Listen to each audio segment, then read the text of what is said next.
very much, reader, for this message in my inbox.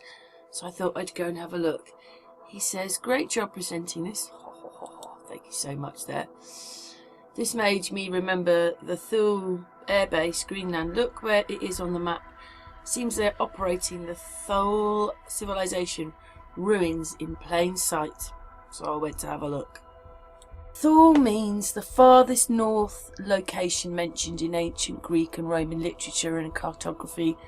Modern interpretations have included the Orkney Islands, Shetland, northern Scotland, the Isle of Samaria, and the Norwegian island of Samoa.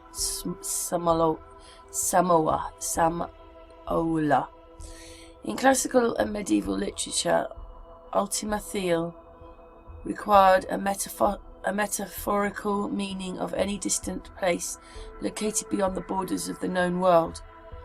Wow, I wonder what that means exactly, the borders of the known world. So there must be more land that they're not telling us about then, surely. By the late Middle Ages and early modern period, the Greco-Roman Thule was identified with real Iceland or Greenland. Sometimes Ultima Thule was a Latin name for Greenland, then Thule was used for Iceland, and by the late 19th century, however, Thule was frequently identified with Norway. Wow, changed around a bit then, didn't it? 1910, the explorer Knud Rasmussen established a missionary and trading post in northwestern Greenland, which he named Thule, later Quanach.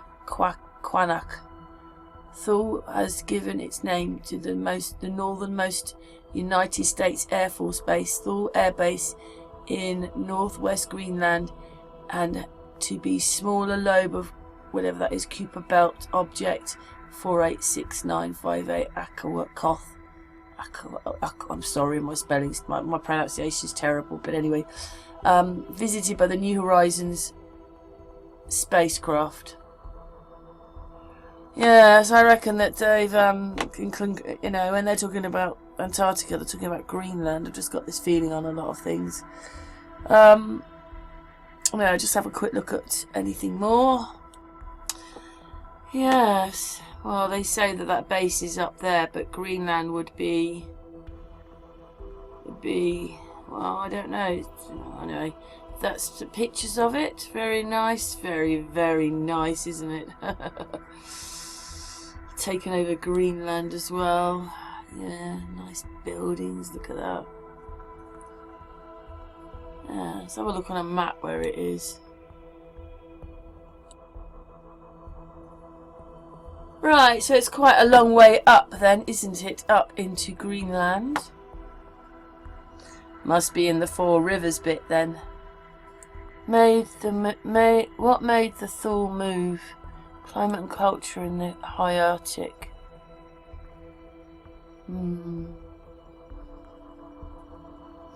Well, if you want to read that, just stop the computer now and read it. Oh, I see they're saying where it moved in the water. Right. Russia. Yeah. Yeah, okay. People, history of the Dorset and Thule people. They're Eskimos, aren't they? Really? There they are. Ever wondered how the ancestors of the Inuit came to Canadian Arctic? Did you know that there was people already, the Dorset civilization, that would mysteriously disappear around 1500 AD? Like the plot from the movie, it's believed that the Thule civilization may have expanded east with rumours of steel from trade with Vikings. Join us as we explore the history of these two ancient people who were able to thrive and develop traditional cultures in the Canadian Arctic. So it's a little bit. The Dorset people would get their name from Cape Dorset on the southern tip of Baffin Island, where they first found evidence of their society. This would be closer to Hudson Bay from the high Arctic, demonstrating a migration south, but why? The Dorset was spread across the Arctic from 500 AD to 1000 AD, but would mysteriously start to spread into the Houston Strait region, Laboria, Broader. Oh my god, sounds like Labrador, but it's a bit different. Laborda. And I've said that wrong probably anyway. But anyway, Newfoundland by 1500, they had completely disappeared. Their southern migration would coincide with the migration east by the ancestors of the modern Inuit called the Thule civilization. There seems to be little or no interaction between the Dorset and the Thule, and significant difference in their culture and technologies. The origins of the Dorsets are largely unknown. They appear to have transcended an earlier inhabitants, but oddly with the Dorset seem to have lost technologies like the bow and arrow and not developed the drill or built boats for hunting. Maybe there are people that got trapped there. They come from another civilization and they got called that. But anyway, they relied almost entirely on ice for hunting, and without boats, the winter freeze was their life. Their hunting strategies focused on holes on the ice that seal and small whales like narwhal used to breathe, similar to have polar bears hunt in the winter.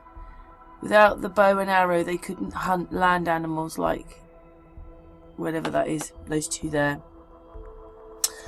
So when the medieval warm period 800 to 1200 came, the seasons became less predictable and the massive decline in sea ice threatened their world.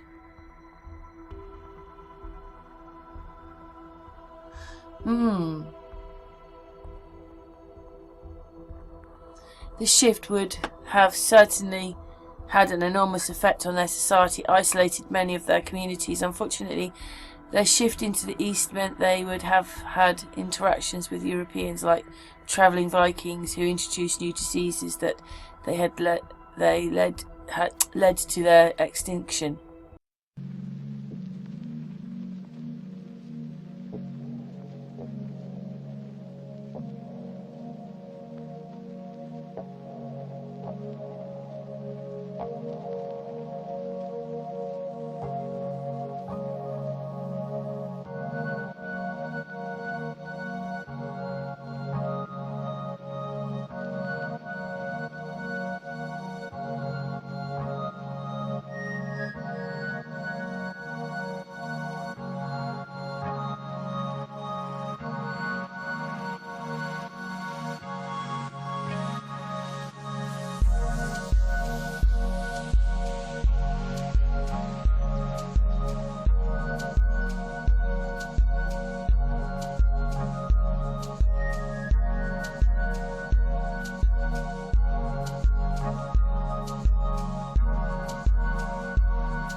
Really?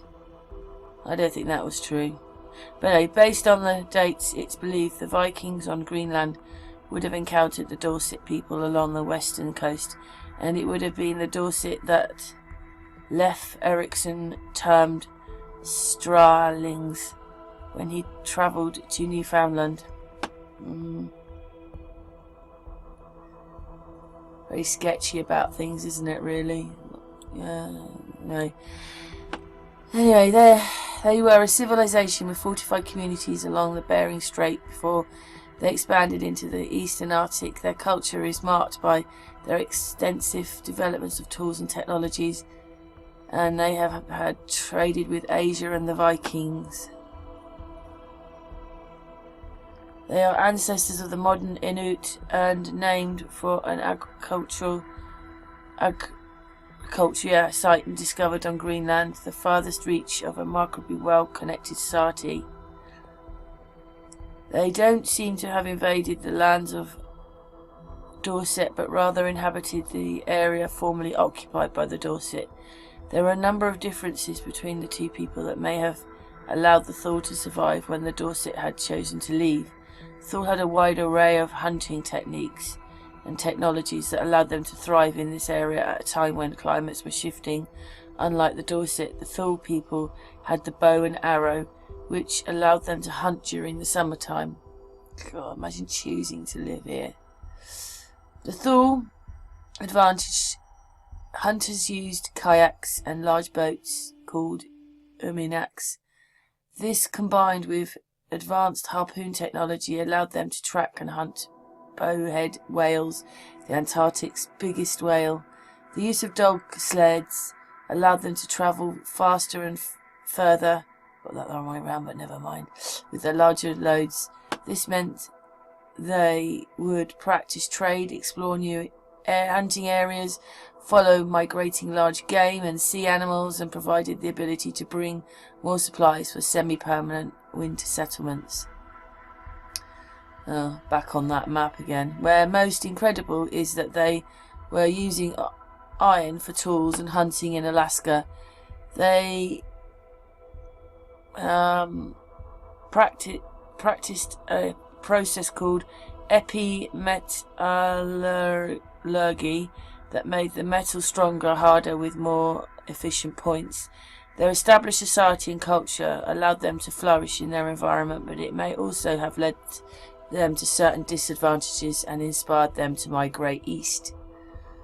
And around 900 AD, the Thule had settled a large part of Alaska along with the Bering Strait. There's evidence of a highly competitive and densely populated culture and villages and artists and political leaders. They are believed to have militaries and wore Chinese-style salt armor made from animal bone. They may have developed and designed their bow and arrows from Mongolian influences. They're also described as the factors that led to their expansion east: overpopulation and shrinking hunting territories. But there's also two interesting reasons now believed to be major cause of this migration.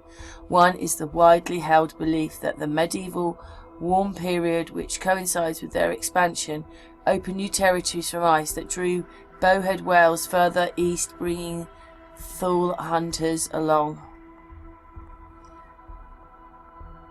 Striking about this bit. Anyway, I know I put out explanations, but I just wonder how much of it's real. Now we've got history for the back part of this part, when I've already said that this is Greenland down here, and then this is the Four Rivers. So how big's the Four Rivers? Is it as big as those really old maps where it's so big? Or they just thought it, the size of America, that they just couldn't go there, it was big? Or does it look like this? And if these people lived round the back here, why aren't they living there now? And I also wanted to say something else in this, because it's about Greenland. Well, rah-de-rah-de-rah. The blue ones are the Thules. Oh, they were up at the back of there to start with. 1300, 1500. It's amazing how they've changed from here to around there, isn't it? And then the red ones are the Norse. Yellow ones are the Innu. Beothuk. Dorset. Larry Lasser, CBS News correspondent, and Kenneth Crawford, National Affairs Editor of Newsweek magazine. Our very distinguished guest for this evening is Admiral Richard E. Byrd. The North Pole used to be a no man's land, but these are the days when, by buying a ticket on a commercial airliner, you can fly across the North Pole and drink a cocktail at the same time. You know, only 60 or more years ago, about 35 years ago.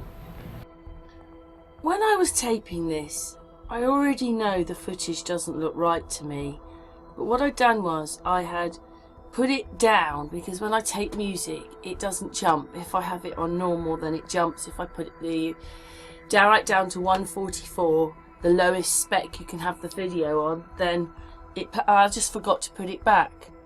So this video is filmed on messages again on 144, but look, this man is supposed to be a presenter. Look at his jacket. Look. Just look at it. Look at his collar and his tie. You're going to hear how he talks. I'm sorry, I don't think he looks right. Our guest tonight found out whether there was any land north of the North American continent. He made that first discovery flight, and I must say that Admiral Byrd, our guest tonight, is not only our greatest living explorer, but he's been an inspiration to countless Americans. I just want to say at this moment that even though we have these films of him, when I started to do a bit of research on him, the programs are, here we are with the doggies, here we are doing this, and then they go and play this on this day, and it's made for us. It's been made for us like a TV series to make him popular, because he's the biggest explorer in the world in his time. Because don't forget, he died in the 50s, so whenever this was done, and you know, the programs on the television were like a television series, so they must have been, because obviously maybe people didn't have tellies then, did they? Or did they not? They were watching it, so they told us, in the cinema, so they just stuck something like this on before the film or something. And that's how they must have known about him. But he's been made into a TV, you know, a televised television screen hero. And that's what I see. Admiral Byrd, you've been to both the North Pole and the South Pole. Is there any unexplored land left on this earth that might appeal to adventurous young Americans? Yes, there is. You know, you see the moment. That is what he looks like. Really? Does filming do that to people? Does it really?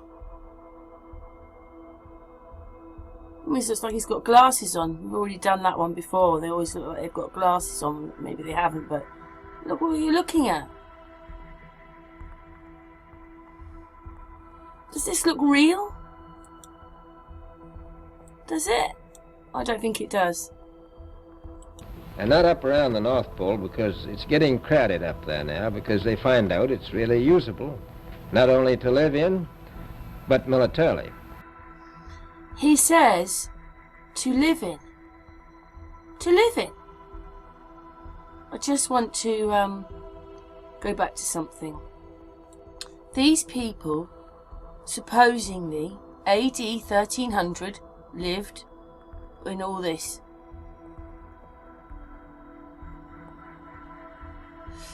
Yep. But strangely enough, there's left in the world today an area as big as the United States that's never been seen by a human being. And that's beyond the pole, on the other side of the South Pole, from Middle America. Everything in the way he talks, he is not confused. He is talking about Antarctica. But this piece of land, right? Because he says water is the other side of Russia. And he says that, so water is lower and Antarctica is higher shelf. I think that's the word he'll use. So, but we learn through other maps that Greenland is only this size. But then there's this bit here, which is the 4 rivers, and then I've already done this. I mean, they are quite similar shapes, aren't they? You know, this bit down here is really Greenland, and then he said they flew over, and when they got there, they found a piece of land that was almost the size of America. Well, that's a pretty piece of land, because that's Greenland there. And this is, what, 2-3 times the size? So, yeah, maybe it would look like... I don't know. Why would we have maps with this here, and then there's nothing there, after all, when these people drew these maps of something and put Greenland, you know, much smaller than what they're showing us today. So was he really talking about here? You know? And also living there. Like, come on, it must be hotter up here. And they're showing it to us as ice. I already showed you this map, and it does show Greenland is quite high at a point, and maybe things have changed, and I told you about the shelf here, but there is the water that he's talking about. Okay, and that is lower in this map.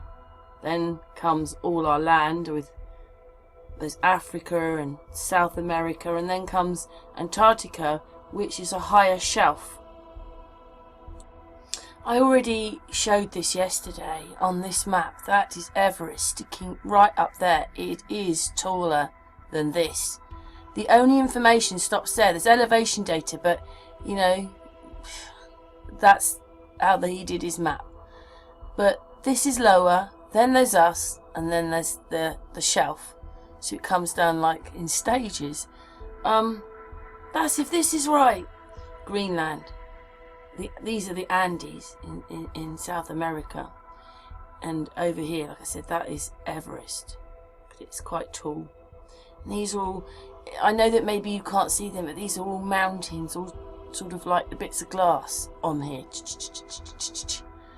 That would make sense to what he's saying. It's warm. I don't know. Anyway, the pillars. There's the pillars.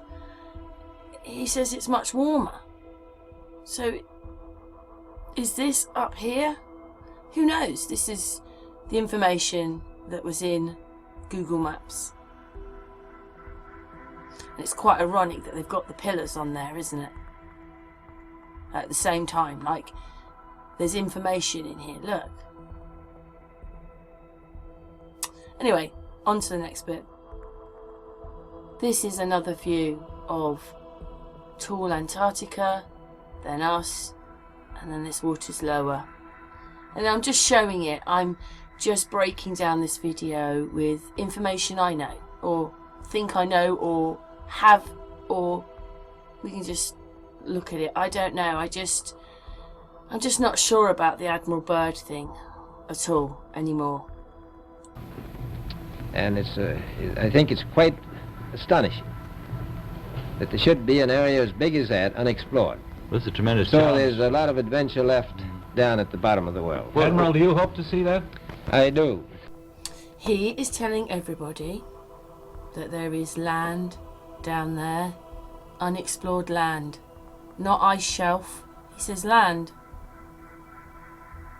I mean, I've been told, no, he never went to, you know, when they said that he went to the North Pole and did all that, he never went. He didn't even go on the plane. You know, you've got people telling me things like that, and, you know, blah, blah, and it's a bit hard to work out what is going on here with all the other things, the other experiments and missions that he did, and the secret land, and all this kind of stuff. Well, Admiral, Yeah. would you say that since you've been to both the extremities of Earth, are these expeditions to such far-off places, are they getting easier because of modern techniques, or is danger still close at hand?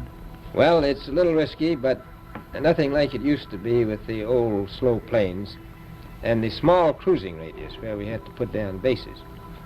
We replaced the dog teams, and of course that was a big improvement. But now the planes go much faster, and they are safer, and they have a much bigger cruising radius. You haven't got the danger of a terribly heavy load. Admiral, an expedition to which I believe you're the advisor is now en route. What is that expedition doing? Well, that's the icebreaker Atka, and it's a reconnaissance expedition. It's going down to the South Pole area to make certain observations and to look for some bases. Just look what these people look like. What do they look like? They don't look... Everybody looks really poor, and it's an era, and it's dated, and... Wow. You know, we feel we're modern, don't we? What, are they going to look back on us in 20 years' time and go, look at how old they are? Do you feel old? But look how old they look. Their clothing. They will be back in April, and they will report back, and upon the information we get from that undertaking, we will base the bigger expedition that's to follow. Is that very definitely planned, or is that... That is being planned right now. So I'm willing to say to you that there will be a number of expeditions that will follow, I think, year after year, to the bottom of the world, because the government has really become interested. Well, Admiral Byrd, I can understand, I think everybody can, the interest in the North Pole because it's so near our greatest challenger, Soviet Russia. But why this interest in the bottom of the world? Nobody living down there, is there? No, it's pretty cold. There's only one permanent resident, that's the emperor penguin. The little ones live further north. I tell you one reason they're interested. It's by far the most valuable, important place left in the world for science. That's why the scientific groups all over the nation are really interested. But more important than that, it has to do with the future of the nation, those to come after us, or even during your lifetime, because it happens to be an untouched reservoir of natural resources. And you know, as the world shrinks with an ever-increasing acceleration, far-flung places once useless, like we thought the North Pole was, and no man's land, become very useful. The bottom of the world will be important, not only to us, but to our allies. I was going to ask you, does it have military importance? It has some, and as the world shrinks, it will continue to shrink with an ever-increasing acceleration, thus bringing these places closer. And in the future, I can see a time when it will be very, very important strategically. Well, has the development of air power increased the strategic importance of places like the oh, very much Palmer so. Peninsula, we'll say? Very much so. Even now, if anything happened and we lost the Panama Canal, we would have to control the islands just north of Antarctica, which are part of Antarctica, then between there and Cape Horn. Hopefully in this bit of footage you're going to realise that he's not real. He's not real. Well, I don't think he is. He has an extremely high hairline. Extremely high hairline. It's quite bouncy hair on top. But sometimes it sort of almost goes beyond the hairline. If you see what I mean. Doesn't quite look right. You know, up here. And I just think they've all been put in. The whole lot. I don't think any of this is real. His head, the other guy in the middle, his head disappears.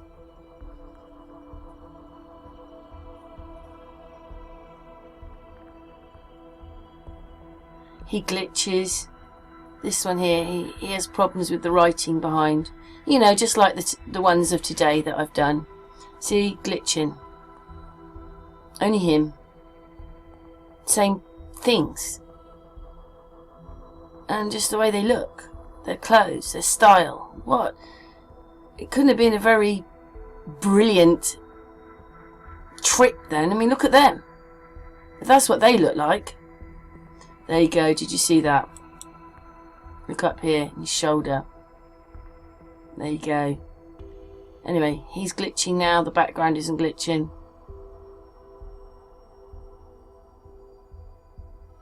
Hopefully you can see it.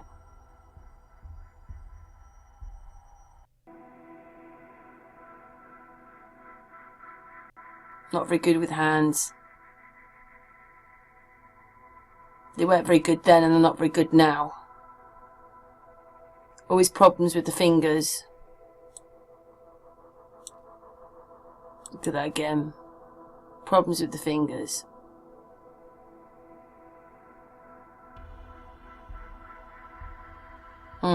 Look at that.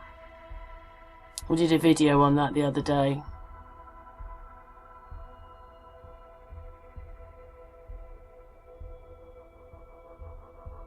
Oh, did you see that? Just for this split second, I saw it. I think they've clipped the E to put this gap somehow between here and here. So it obviously moved his head or something. Do you see it?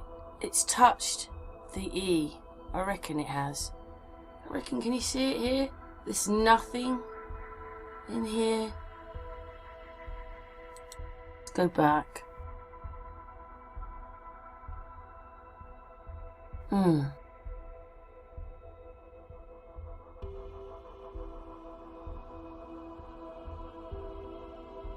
Can't get it now. I can't get it. Oh well, we'll just go on. There was a line, you could see like a line, I don't know, just could see something, but I can't stop it now because it's just so finicky.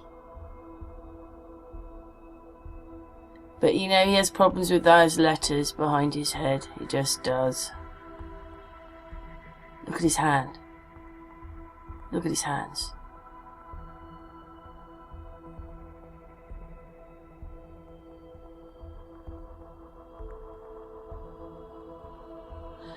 And look at his ear. Gotta go back and have a look at that. Look at his ear.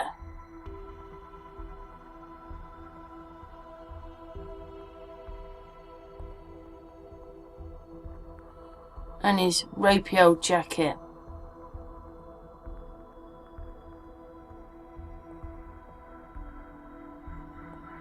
Oh, so this is the end bit now. So now I'm going to zoom in a bit more.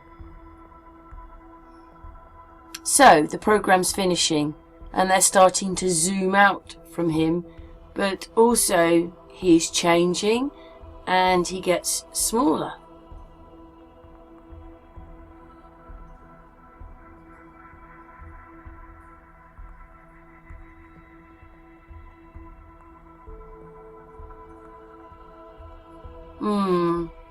Do you really think a real person would do that? I don't think any of that looks right. So, even though he's just given that great big statement, I don't see that he's really there. Damn messages. And now he's looking like that again. See what I mean? I've heard it said that there are 7 continents in the world, and one of them has never been seen by a woman, and that's Antarctica. Is that actually true? I thought I'd look up what the definition of continent means. It is a very large area of land, not just ice shelves, such as Africa or Asia, that consists of several countries. Consists of several countries. Consists of several countries. Consists of several countries. Oh my god. I'm not reading the rest. You can read the rest, but consists of several countries. Well, if the powerful nation is an island, as far as I know, that's true. No woman's ever stepped foot upon the Antarctic continent, and it's the most peaceful place in the world. Well, I'm sure that won't last very long. I understand that now that you're working with the Arnold Bread Company in charge of frozen foods now. Is there any future for frozen foods down these frozen extremities? Well, I think the human race can be helped by that. This was thought out by Dean Arnold, who's, in my opinion, a great humanitarian. He learned that we went down there after 4 or 5 years and finished a meal that we had left there on the table when we had evacuated Little America. Everything was perfect, including the bread. So he got the idea of this frozen bread, and already he sent some to Europe, and it worked very well over there for some of the starving people. So you can store it down in the Antarctic, and against the lean years, and you wouldn't have any people in the world really starving if you did that. Yes, in the event of an atomic war... You stay there forever. Admiral, you speak of the resources of Antarctica. What are they? What are the natural resources there? Well, we've found enough of coal within 180 miles of the South Pole in a great ridge of mountains. It's not covered with snow, enough to supply the whole world for quite a while. Well, that's the coal. Now, there's evidence of many other minerals. We're pretty sure there's oil. Now, that coal shows the bottom of the world. Now, by far the coldest spot in the world. Where that coal is gets 100 below zero in the winter. Well, it was once tropical. So we think there's oil there, and there's evidence, probably uranium there. It always got me, this bit about coal. I know we're talking of he was going in the 1940s, but they must have been thinking of the way that they're doing it now then, because we've got it now, and it didn't happen yesterday. It took many, many years to get to now. So why is he worrying about coal?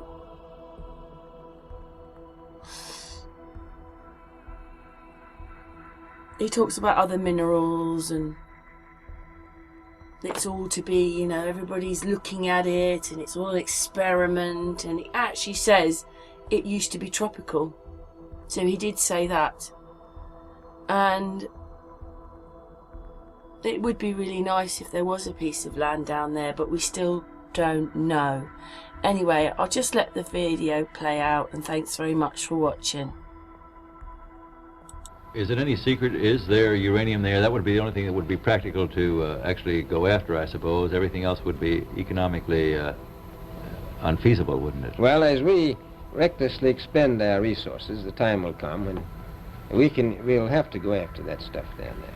Well, I avoided what you said about uranium. I'm not sure about that. I don't want to have the world fighting over the Antarctic. Admiral Byrd, is there a competition among other nations to try to get information about Antarctica and possibly to secure some of these resources?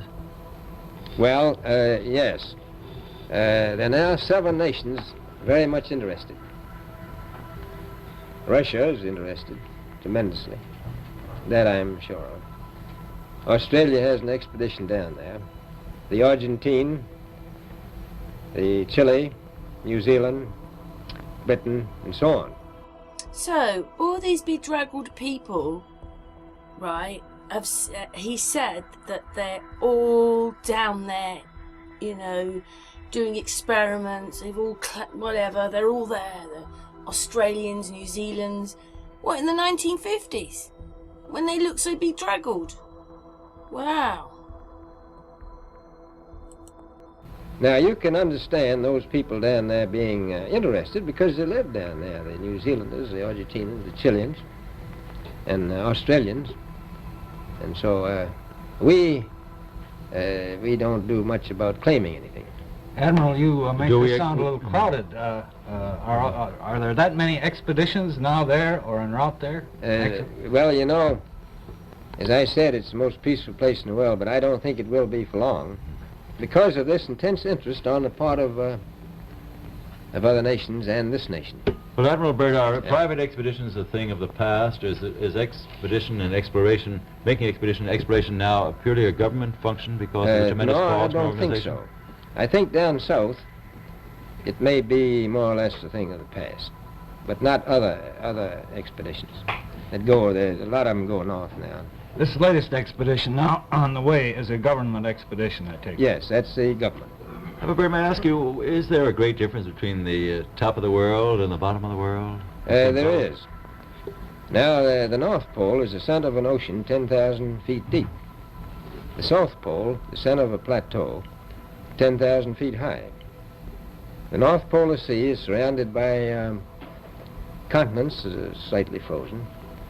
The Antarctic continent is surrounded by a belt of ice, frozen seas of at least 1,200 miles thick.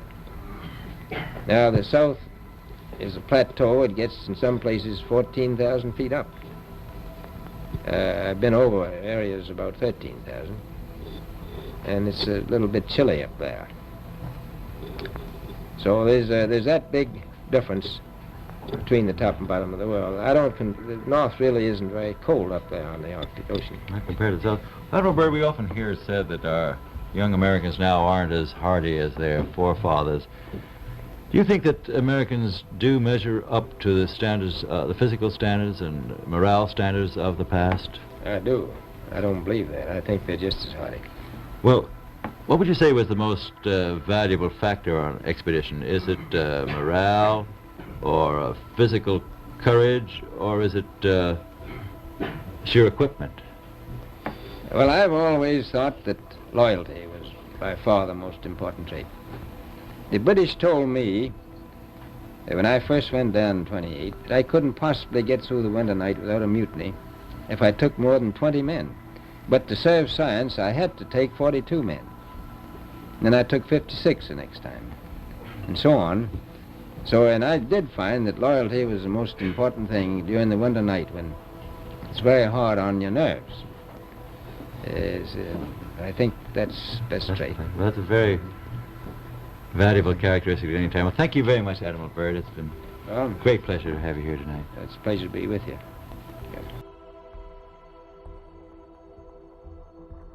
Basically, they're Eskimos, aren't they? I don't know why they couldn't just call them Eskimos. Yeah.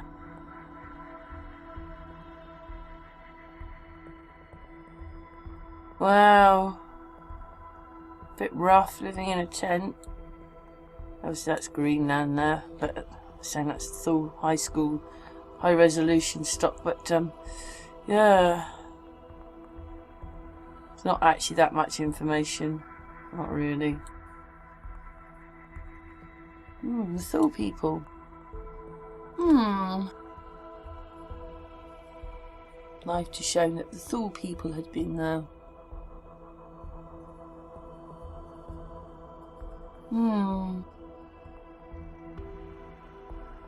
These are basically like the Thule houses.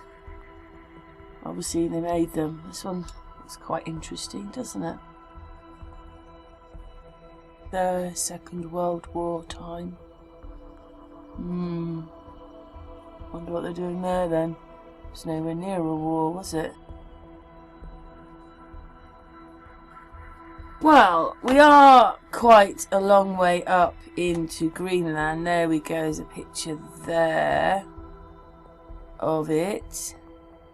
It's green. It's not ice, is it? I know there's ice around, but it's green. The top of the world, Thule, Greenland, part 1. So, people do live up there then, because there's more here. I couldn't have said that this is very warm at all, but look, there's no ice. There's no ice at this point.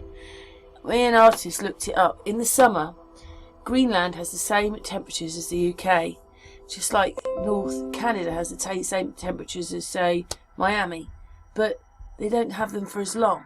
So North Canada and Greenland will have same temperatures, but whereas, say, Miami or Florida will get it for 6 months, say, then where they are, it's weeks, and then it gets cold again. But it's quite crazy, isn't it, that end up having the same weather. I was a bit shocked to see the same temperatures as Greenland. They got as hot as we did. You wouldn't have thought that, would you? Wow, little houses here, look, dotted. I don't know if they are, but they look like that's a house, that's a house. All dotted here. I suppose once you get in, you're in for the winter, sort of thing. Sorry, they're not the biggest pictures, but this is what's on there to look at.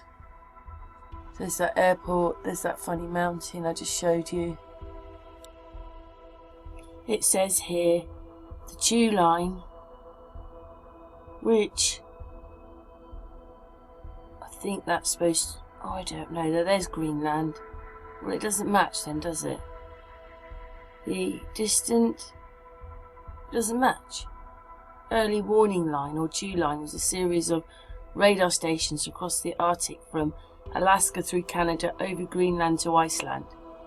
The Americans, convinced that the Dew line could protect enemy bombers coming over the North Pole and could threaten North American cities. Amazing. What an amazing concoction. On this map, the Dew line goes over here, and that station is up here. You know, if it's on this Dew line, then why doesn't it match in with that base as they say it's on the Dew line?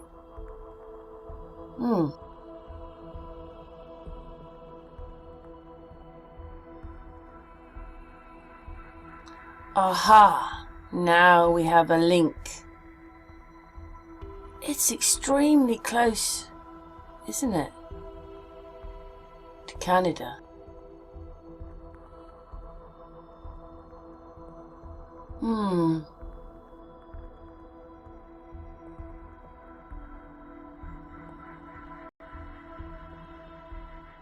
Well, things... look at that Chinese firm pulls out of... there you go. Yeah. There's the map. But then that means that Green Rivers would not... I mean, the four rivers would not have been very big. Whereas on those old maps, they're enormous. Unless that's the land that they know nothing about. So they just draw it enormous because they've never been there. I don't know. Puts the airbase up there. Quite a long way up, hey? I want to know what's around here. Myself. That rainbow. Not very high. Keep finding little bits to add. There was 2 bits I wanted to take from this. Although basically they're always talking about planets. But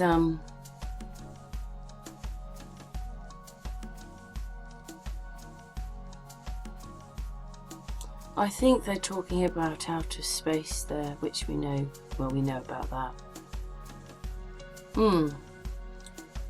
Are they meaning an ice belt?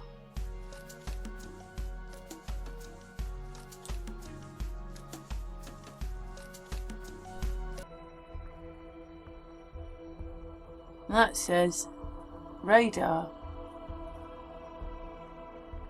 There it is.